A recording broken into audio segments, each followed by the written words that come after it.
Nu ir labą dieną. Taigi šiandien parodyti noriu kvėpavimo metodiką, kuri padeda aktyvuoti parasimpatinę nervų sistemą. Jinai padeda atsipalaiduoti, jaustis geriau, jaustis ramiau, geriau virškinti maistą, aktyvuoti lytinius hormonus ir dar daugiau privalumų.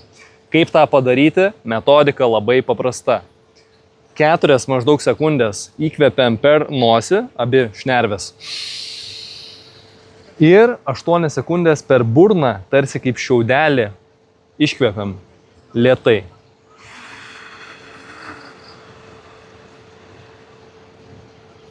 Įkvepiam, iškvepiam.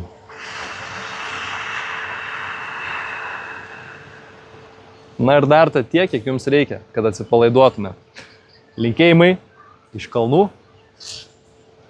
Adios.